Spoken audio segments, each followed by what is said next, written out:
Major statewide child protection reforms go into effect tomorrow, including a requirement that all complaints to child protection also be forwarded to police. The new laws come in the wake of reports about bungled child protection investigations, including the case of 8 special needs children who were allowed to live in filth for years. AJ Legault broke that story and has new information tonight. That new information includes this official suspected child maltreatment report filed with Hennepin Child Protection, alleging that those same children were also physically abused. We wanted to know, what did Hennepin County do with that information? The bare mattresses, stained with animal feces and urine. Junk-filled rooms, the mold-covered, filthy bathrooms. Conditions so bad, the house was declared unsafe for human occupancy. These images show how 8 adopted children lived for years. No child in Minnesota should live in those kind of conditions. Images that have sparked outcry from Minnesota's most powerful. Multiple failures have occurred. Failures include a public health nurse writing the kids lived in a neat and clean home. DHS paying out tens of thousands of taxpayer dollars for care that does not appear to have been provided as claimed. But perhaps the most glaring failure is all the missed warnings by Hennepin Child Protection. Something definitely could have been done earlier. Andrew Davies would know. He grew up in the home and says the problems went beyond a filthy house. I was abused by my sister also. How so? Slapped around, got like nails in the back of my neck. Even got thrown down the stairs one time. Back in February, Andrew filed this child maltreatment report, claiming his adopted sister, Erin Davies, mother to 2 adopted kids and state-paid caregiver for the others, physically abused most of the children, throwing a bucket of hot cleaning water at them, clawing their necks, slapping them across the face, not giving the kids their medications, and using them herself. Pretty rough stuff. Yeah, pretty rough stuff. Andrew's report was far from being the first time CPS was warned the kids were at risk.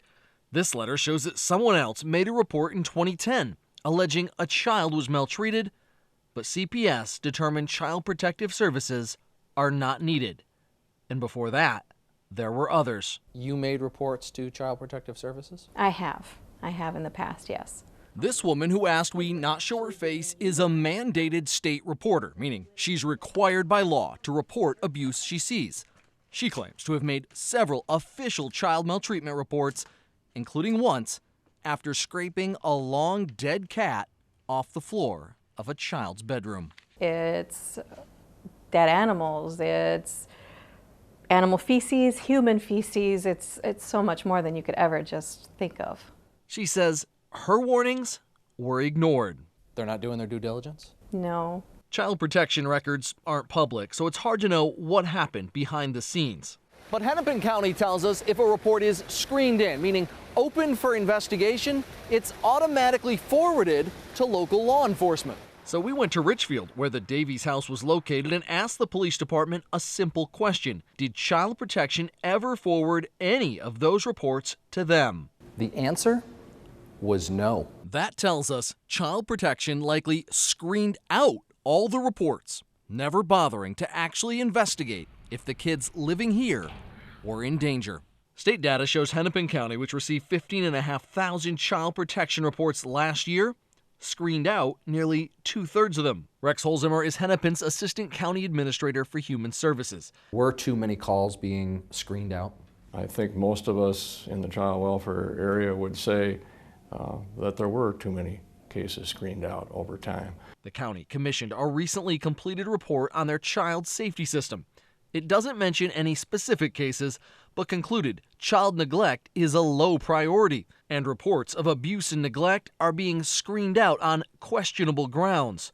Holzimmer admits their underfunded, understaffed system has in essence been running a triage system. Neglect compared to a sexual abuse case or a physical abuse case, especially a gross physical abuse case, is going to fall to a lower priority. This is a statewide issue. A review of the most recent federal data shows that in 2013, more than 70% of child abuse reports were screened out in Minnesota without any protective action.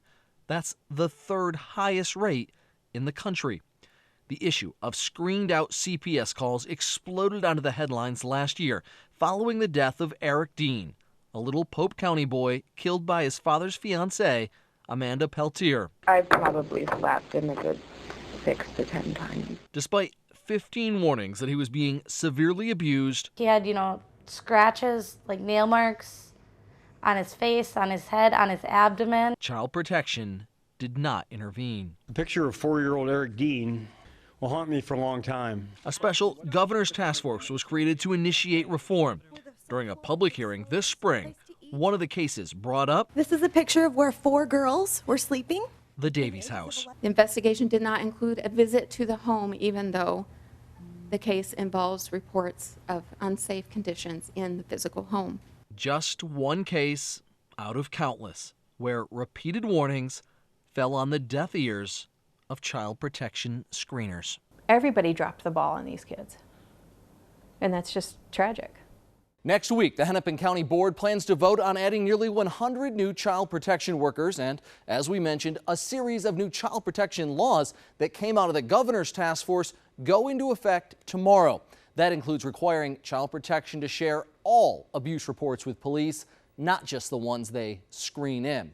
Now, we also reached out to Erin Davies. She's not responded to our numerous attempts to discuss the abuse and other allegations with her.